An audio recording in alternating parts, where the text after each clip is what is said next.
on. Okay, your name and how long you've been doing this. Hello, my legal name is Isaiah Johnson. My tribal name, as I prefer it, is Sleeping Turtle.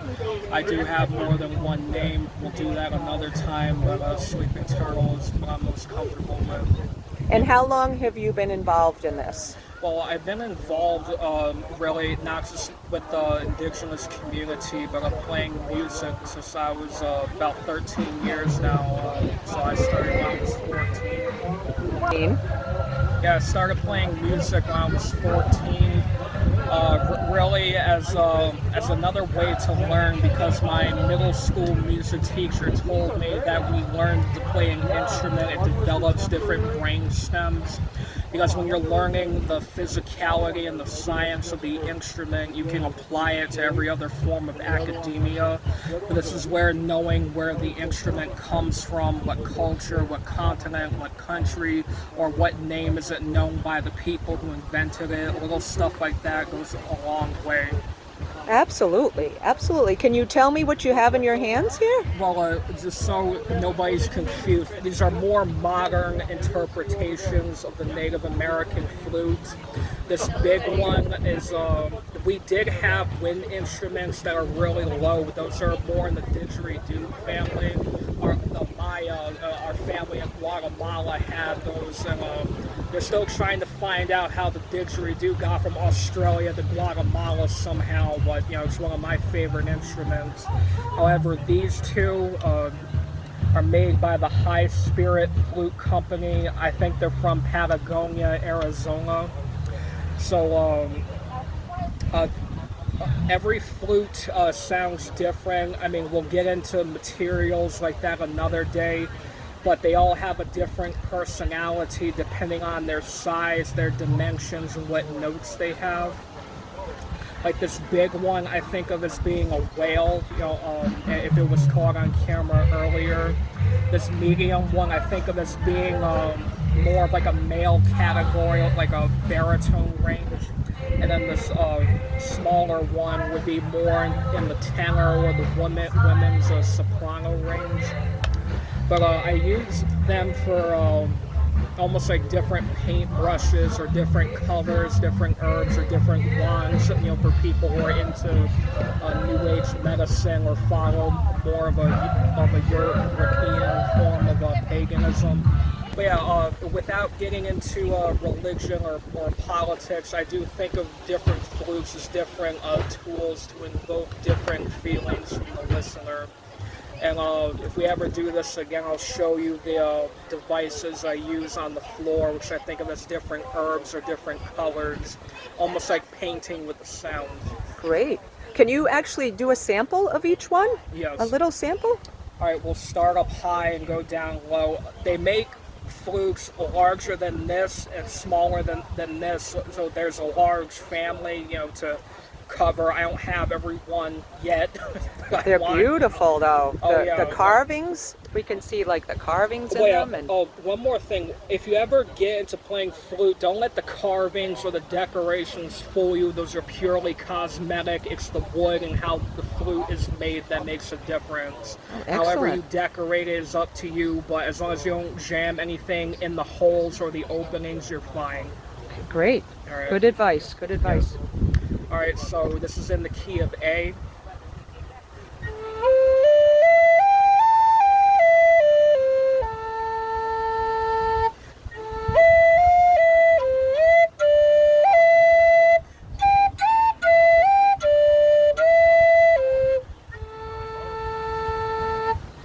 Great.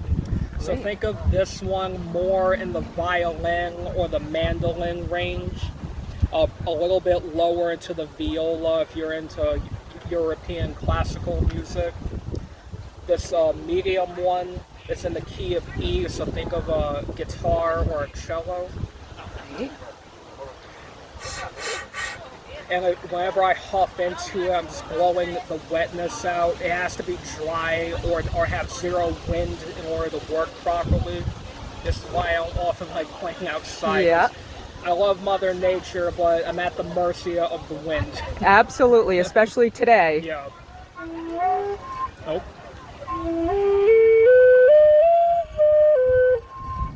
See what I mean? Bear with me.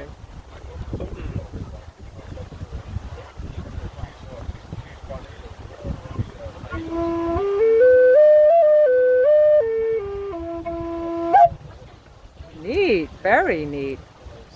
This big one, I may have to aim it at you. I'll move back just a little bit. Yeah. I mean, I don't bring this one out too often, but I love it, to pieces, especially the sound. But I'm trying really hard because I have a sprained wrist, and this can be difficult, so bear with me. Okay.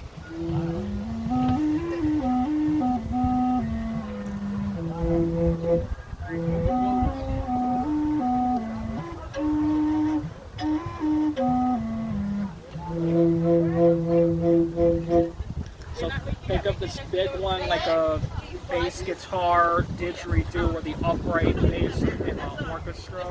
That is beautiful. They make such beautiful sounds. Well, that's one thing that always drew me to the flute is like when you hear the bamboo flutes from Asia. I mean, they're like silk. Like they're really like mellow and they're like really slick. However, these can do that too, but they can go the opposite way, where they can be chirpy and do a lot of staccato, almost Yeah. I'm not even sure what to compare it to, but the stuff I usually play, Pink Floyd's one of my favorite bands, and David Gilmour specifically as a songwriter and as a guitar player, I really do try to get some of his vibe when I play, where it's like, almost like when you hear Comfortably Numb or Yes. Time or something. It's just like this Yeah. epic, almost like a power ballad guitar, so Yes. everybody at Wembley is crying when they hear it. So you can actually play that on these instruments? Well, like not, those songs, but just get that feeling, The that vibe. and whatnot, because Gotcha. yeah, I mean, I play other instruments too. Like I started off on guitar. Then when I was 16, I came into my heritage formally after finding out about it, which is another story. And I was playing the powwow drum, like what you heard earlier today.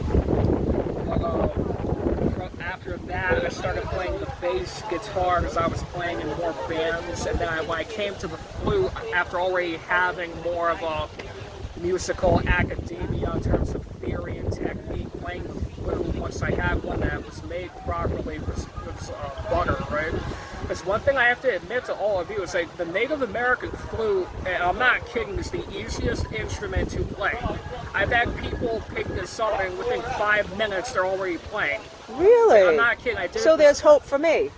Everybody. No, it's like, I'm not kidding. Like, this thing's easier to play than that recorder you get in school. Yeah. And the fact that these are already from, the Americas, why are they not just using these, right? Yeah. Because they're a lot easier than those recorder things, and they sound nicer too. They sound beautiful. Well, let me ask you this question. Does each sound symbolize anything? Like as far as chakras, as far as just channeling? Well, it depends on because it depends on what the syntax is, right? Like for example, like over in India, which I have to be specific, Indians come from India. We're not Indians. Like please, let's put that to rest. Over there, it's like the different Bansuri flutes would invoke different chakras. Over here, we have different spiritual directions, and I know there's technically 8 on the compass, but let me explain. We have east, south, west, north, up to Creator, down to Mother Earth, and then the 7th is within. So like when you're talking to Lakotas, Dakotas, or Cherokee people, a lot of our ways are done in 7. So when we think of the heptagram star, the 7-point star that the Cherokees have, that's what they're talking about. Not just the 7 Cherokee clans, but also the religious and spiritual symbolism behind it. Interesting. Yeah. Well, because earlier when the Sashem gave his prayer, if you notice when he was talking about the directions, he went essentially in that order.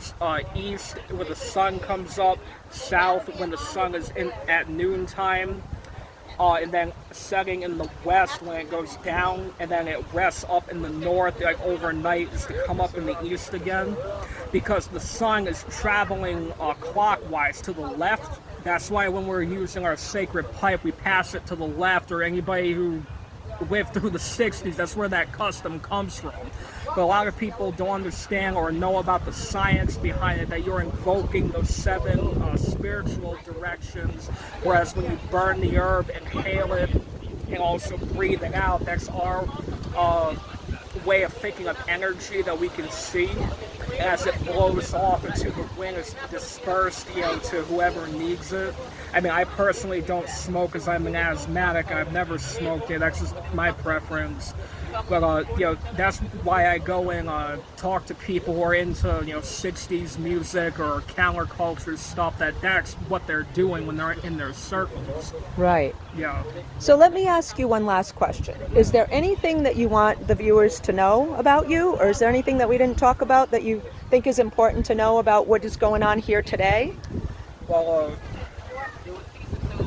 one thing that's important, I mean, without going on a long rabbit trail, but even here in the indigenous community, one thing we have to understand is like when we start recognizing each other by tribe, by nation, by confederacy, really who are just families who are all intermarried, when we start recognizing each other by our blood, then we'll begin to heal as a whole, not just here in the Americas, but also worldwide.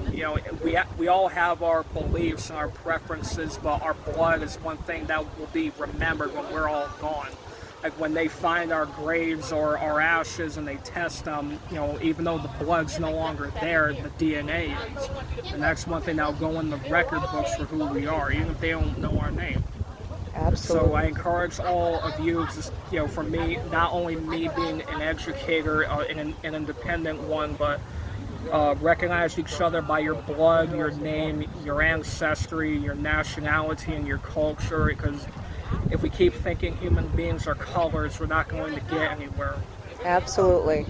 Great way to end. Would you like to just share your YouTube? For any of you watching, go on to YouTube, type in Sleeping Turtle Flute. I should come up. You'll see me with most likely this shirt on with a purple turban. Cherokee people, we wear turbans. We can talk about that another day. But just so you're not confused, what you'll find on YouTube is psychedelic flute music. So think Pink Floyd, but done in a native way, and that's me. Oh, that is a great twist. That's great.